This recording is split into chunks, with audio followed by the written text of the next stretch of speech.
Est-ce que faire du sport m'aide à mieux grandir? Est-ce qu'il y a eu toujours des filles aux Jeux Olympiques? Je voudrais savoir à quoi sert la semaine olympique et paralympique. Et bienvenue dans le podcast de la semaine olympique et paralympique. Cette semaine est organisée chaque année dans les établissements scolaires. Elle vise à promouvoir la pratique sportive chez les jeunes et à transmettre les valeurs olympiques et paralympiques. On est ici pour une dizaine de minutes et on va aller à la rencontre d'acteurs du sport. On commence par Arnaud Assoumani, grand athlète paralympique en paraathlétisme, qu'on écoute tout de suite. Salut, je suis Arnaud Assoumani, champion paralympique de 100 longueurs. Je suis l'heureux parrain de la SOP 2025 aux côtés de Manon Apiti-Brunet, qui est championne olympique d'escrime en sabre. Et j'ai le plaisir de vous parler de mon sport, l'athlétisme para, un petit peu du 100 longueurs aussi et des différentes disciplines. Alors j'ai découvert mon sport à l'âge de 5 ans lorsque je regardais l'athlétisme à la télé et pour la première fois j'étais touché par le 100 longueurs. C'était en 1991 à Tokyo, Carl Lewis contre Mike Powell. Mike Powell bat le record du monde avec 8,95 m. Mais moi ce que je me rappelle à ce moment-là en tant qu'enfant, c'est réellement l'esthétisme et le fait que les athlètes volaient parce qu'il y en a différentes techniques comme le double ciseau et c'est comme si on continuait à courir dans les airs. J'ai voulu à partir de ce moment-là faire de l'athlétisme et mes parents m'ont autorisé à commencer à l'âge de 12 ans, quand je suis rentré au collège. En athlétisme, il y a plusieurs disciplines. Vous allez avoir du lancer, des sauts, des courses. Moi, ce que je préférais, c'était réellement le sprint et les sauts, saut en longueur, saut en hauteur, triple saut. Et pour l'athlétisme para, c'est la même chose. Vous avez toutes ces disciplines, sauf que vous n'allez pas avoir, par exemple, le saut à la perche, ou vous n'allez pas avoir aussi les courses de haies. La particularité de l'athlétisme para, ce sont les classifications. Les classifications, ce sont des catégories de handicap qui permettent de maximiser, d'optimiser l'égalité des chances pour tous les athlètes. Je concours par exemple avec des athlètes qui sont comme moi, nés soit avec une malformation congénitale, soit amputés ou avec une perte fonctionnelle partielle ou totale de leurs bras. Vous allez avoir d'autres catégories de handicap, comme par exemple avec Trésor Makunda ou Timothée Adolphe, qui sont dans les catégories non-voyants et ils vont courir avec un guide ou des guides généralement. Vous allez avoir aussi par exemple des athlètes qui vont être amputés, tibiaux ou fémoraux et qui vont courir avec ce qu'on appelle des lames. Donc vous connaissez sûrement Marie-Amélie Le Fur ou Dimitri Pavadé par exemple. Et comme ça, il y a beaucoup de catégories de handicap et chaque catégorie de handicap ont leur propre spécificité.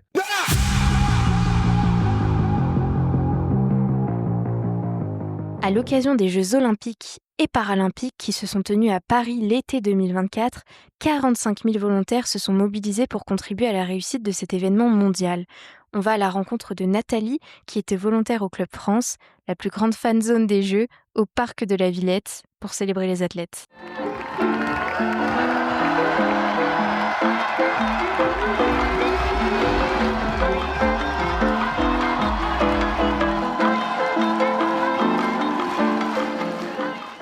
Bonjour Nathalie et merci d'avoir accepté notre invitation. On est ici pour parler de ton expérience en tant que volontaire au Club France pendant la période olympique et paralympique de Paris 2024. Pour commencer, on a une question posée directement par un lycéen que je te fais écouter tout de suite. Bonjour, je m'appelle Marek, j'ai 16 ans et je suis au lycée en première générale. Et je voulais savoir quelles étaient tes missions en tant que volontaire et est-ce que tu peux nous décrire une journée type? Bonjour Marek. Écoute, mes missions en tant que volontaire au Club France, j'étais principalement chargée de l'accueil du public, de l'orientation et j'ai principalement été moi affectée, à l'entrée du Club France. Voilà ma journée type. J'étais chef d'équipe. Donc chef d'équipe, ça veut dire, notamment le matin, on s'enregistre auprès de l'équipe dirigeante. Ça, c'est bon pour tout le monde, pour être sûr que les gens sont présents. Après, on prend les instructions, on fait un petit brief avec l'équipe pour savoir quelles sont les particularités du jour, s'il y a des cérémonies, s'il y a toutes les particularités qui peuvent affecter la journée. On prend connaissance de l'équipe du jour, du moment en tout cas, puisque c'est par demi-journée.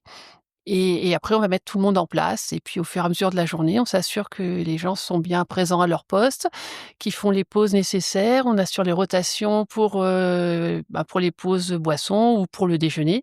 Et puis surtout, on veille à ce qu'ils puissent partir à l'heure de leur fin de mission programmée pour que d'autres prennent la place. Nathalie, quel conseil donnerais-tu à une lycéenne ou un lycéen qui souhaiterait s'engager dans une expérience de volontariat?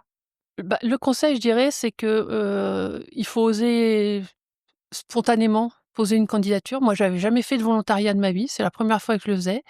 Je savais pas trop dans quoi je m'engageais. Et finalement, c'était une expérience extraordinaire. Donc, il faut oser s'engager, même sur des causes dont on n'a pas l'habitude. Les Paralympiques, j'ai fait olympique et paralympique. Les Paralympiques, je connaissais pas vraiment ce milieu particulier. Et finalement, j'ai trouvé une famille, une équipe formidable. Donc voilà, oser se lancer et on ne retire que du bien. Merci beaucoup Nathalie. Merci à toi.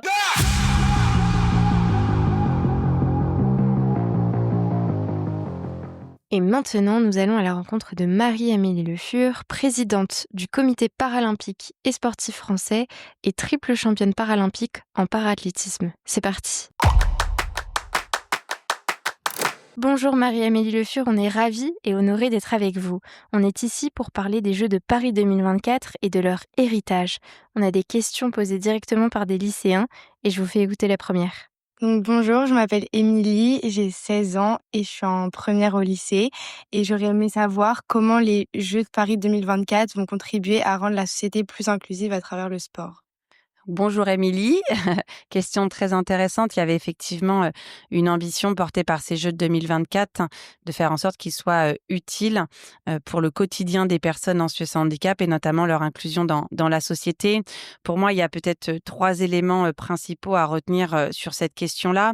Le premier, ça a été déjà que ces Jeux de Paris 2024 ont été un tremplin pour la pratique sportive des personnes en situation de handicap. Il y avait vraiment une volonté de faire en sorte que grâce à ces Jeux, on ait plus de clubs qui accueillent des personnes en situation de handicap, qu'on ait plus de fédérations engagées, que le matériel soit aussi financièrement plus accessible et tout simplement aussi que les personnes en situation de handicap prennent plus conscience qu'elles pouvaient faire du sport. Le deuxième pilier, ce sont les médias, la visibilité.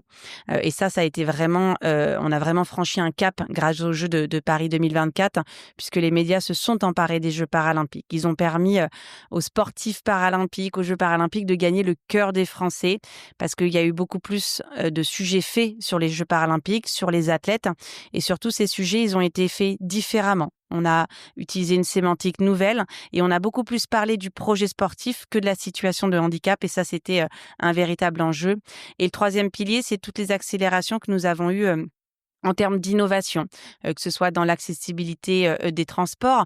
Alors bien évidemment, on n'a pas révolutionné l'accessibilité du métro historique de Paris et c'est bien dommage, mais il y a eu des éléments d'accélération sur la question des taxis, sur les bus, sur certaines gares qui ont vraiment été mises en accessibilité et il y avait une envie d'exemplarité au travers de ces Jeux de 2024.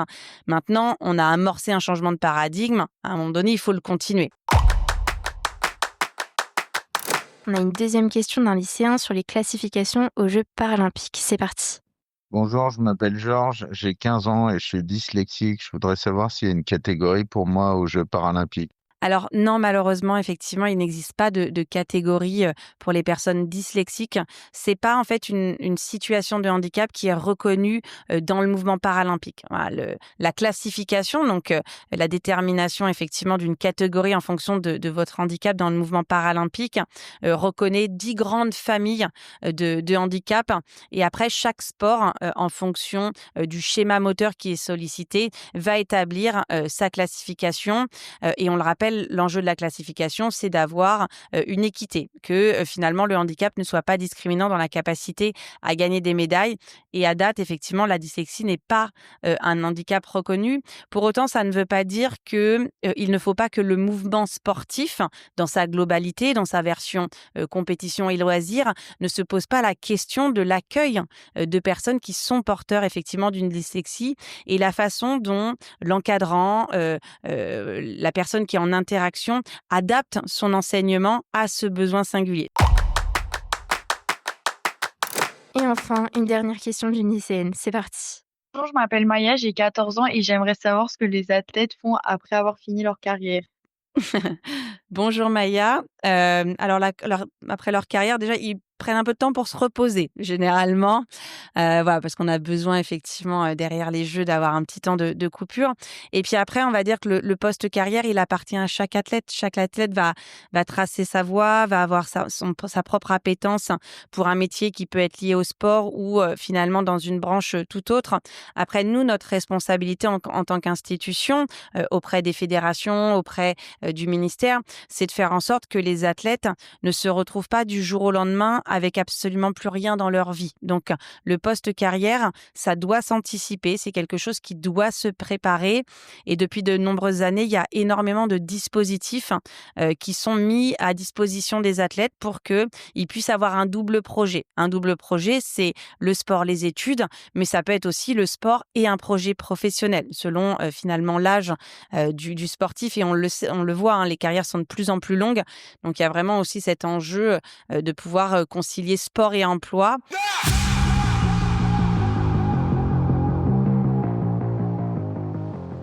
On va terminer ce podcast avec une interview d'une pédiatre et médecin du sport sur les bénéfices de l'activité physique et sportive. C'est parti. Bonjour Stéphanie, on est ravis d'être avec vous. Pour commencer, on a des questions posées directement par des lycéens et je vous fais écouter la première. Bonjour, je m'appelle Océane, j'ai 16 ans et je suis en première au lycée et je voudrais savoir est-ce que le sport aide à avoir de meilleures notes? Alors, bonjour Océane. Oui, en effet, ça a été prouvé scientifiquement par des études. C'est que quand on pratiquait une activité physique sportive régulière, on avait des meilleurs résultats scolaires. Alors, comment ça peut s'expliquer? Alors effectivement, ça demande un effort d'organisation parce qu'on peut se dire, oh là là, si je fais 1 heure de sport chaque jour, c'est 1 heure de perdu pour mes devoirs. Mais en fait, pas du tout parce que une fois qu'on a pratiqué notre sport, quand on revient à notre bureau, on est plus efficace, on a de meilleures capacités de concentration, de mémorisation. Tout ça, ça a été prouvé. Donc oui, faire du sport aide à avoir de meilleures notes et être plus performant au niveau scolaire. On a une deuxième question posée également par Océane. Je voudrais savoir est-ce que faire du sport peut aider à être moins stressé? Alors oui, c'est le sport, qu'est-ce que ça va apporter? En fait, ça nous amène une meilleure confiance en soi, une meilleure estime de soi et ça nous met aussi, alors si on le souhaite, hein, participer à des petites compétitions. Donc en fait, le fait de participer à des compétitions va nous apprendre à gérer notre stress.